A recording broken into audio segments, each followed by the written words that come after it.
Shalom Bapak Ibu dan saudari yang terkasih dalam nama Tuhan Yesus. Sebelum kita merenungkan firman Tuhan, mari kita berdoa. Bapa di dalam kerajaan surga, kami bersyukur berterima kasih untuk kebaikan-Mu dalam kehidupan kami. Dan pada saat ini kami akan merenungkan kebenaran firman-Mu.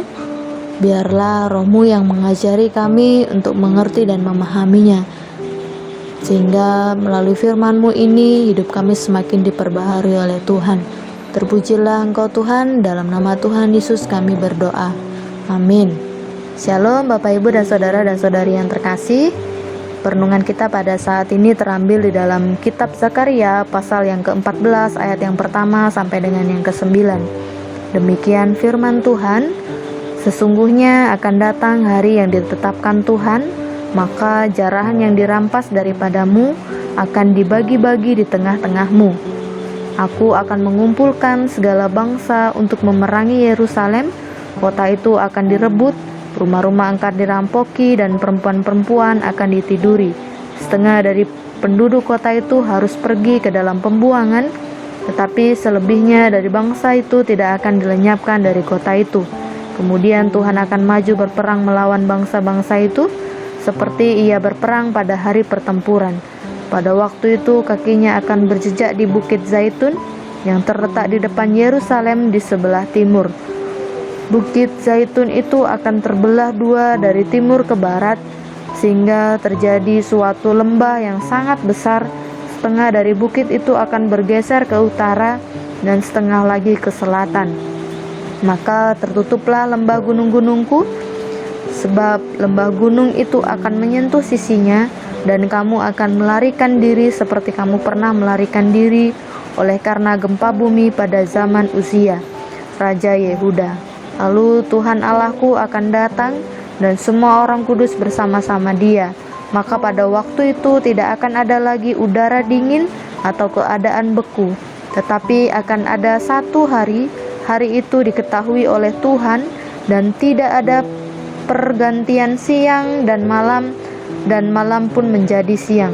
Pada waktu itu akan mengalir air kehidupan dari Yerusalem, setengahnya mengalir ke laut timur dan setengah lagi mengalir ke laut barat.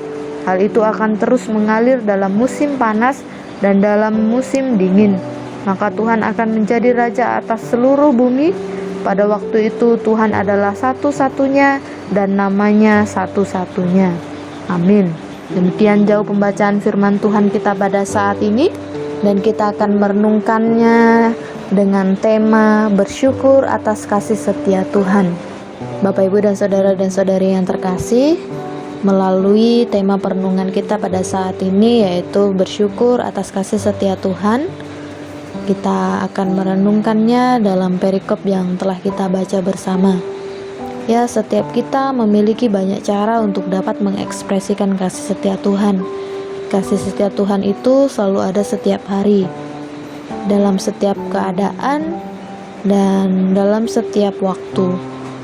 Oleh karena itu, karena kasih setia Tuhan selalu ada setiap waktu, setiap hari.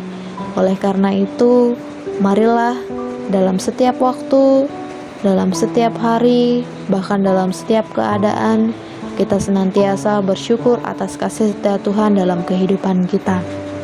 Jangan biarkan situasi mengubah atau mempengaruhi rasa syukur kita kepada Tuhan, karena semua ada masa dan waktunya sesuai dengan yang Tuhan kehendaki.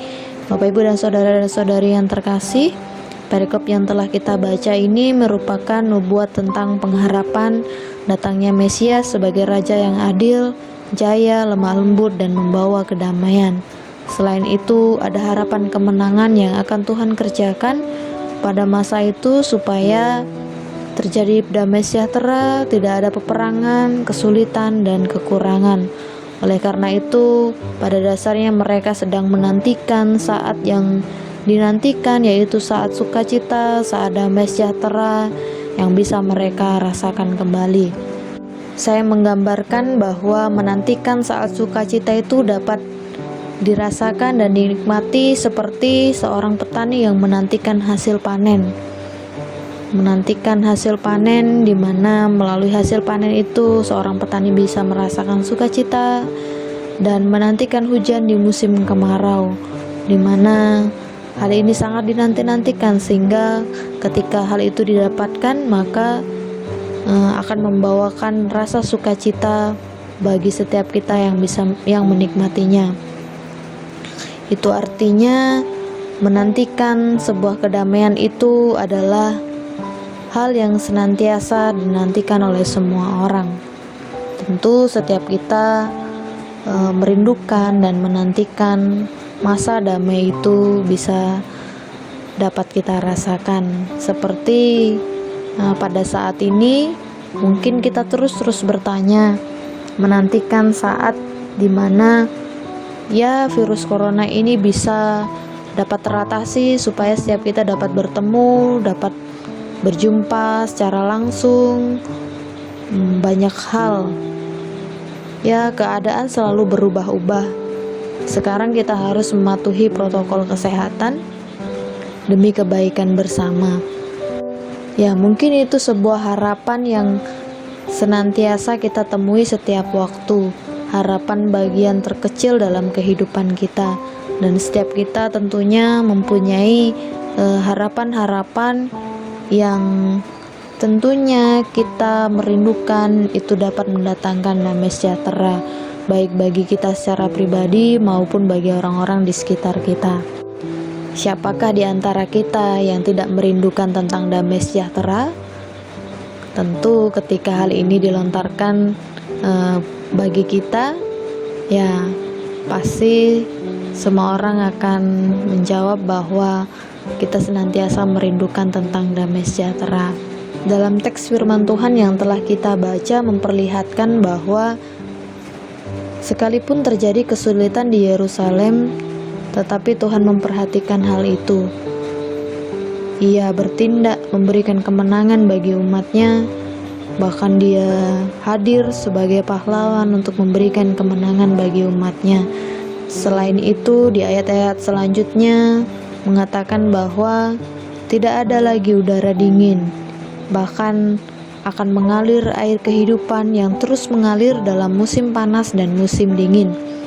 Bahkan Tuhan akan hadir sebagai Raja yang akan memerintah. Itu semua adalah janjinya, janji yang diberikan bagi setiap orang yang berharap kepadanya. Mesias yang dinantikan sebagai Raja Damai itu dinanti-nantikan oleh banyak orang untuk dapat mendatangkan damai sejahtera tersebut. Melalui hal ini kita bisa belajar bahwa ada harapan dalam setiap kesulitan yang terjadi.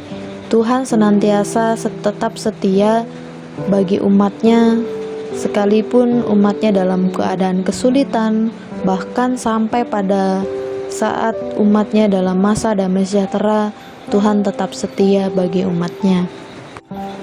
Dengan bukti-bukti janji yang akan diberikan bagi orang-orang yang berpengharapan kepadanya.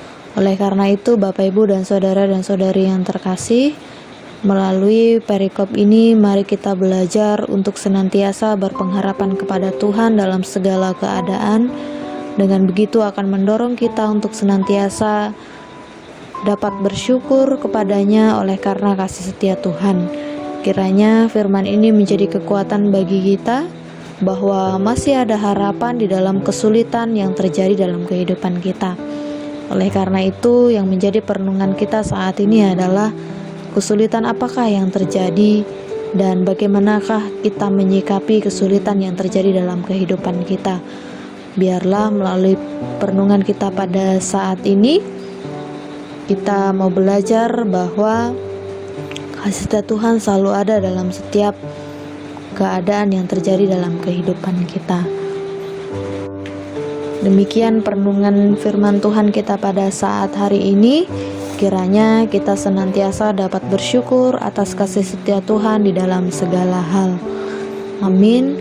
Mari kita berdoa. Bapa di dalam kerajaan surga, kami bersyukur berterima kasih untuk kasih setiamu dalam kehidupan kami. Kami dapat belajar melalui firman-Mu pada saat ini, bagaimana Engkau tetap setia bagi umat-umat-Mu yang senantiasa berpengharapan kepada Engkau. Oleh karena itu ya Tuhan, ajari kami untuk kami juga dapat senantiasa berpengharapan kepada Engkau sebagai Tuhan dan Juru Selamat kami yang hidup. Oleh karena itu kami menyerahkan semua apa yang akan kami lakukan, apa yang akan kami kerjakan ke dalam tangan Tuhan. Biarlah Tuhan yang senantiasa memimpin kehidupan kami. Di dalam nama Tuhan Yesus kami berdoa dan bersyukur untuk kasih setia-Mu dalam kehidupan kami. Amin.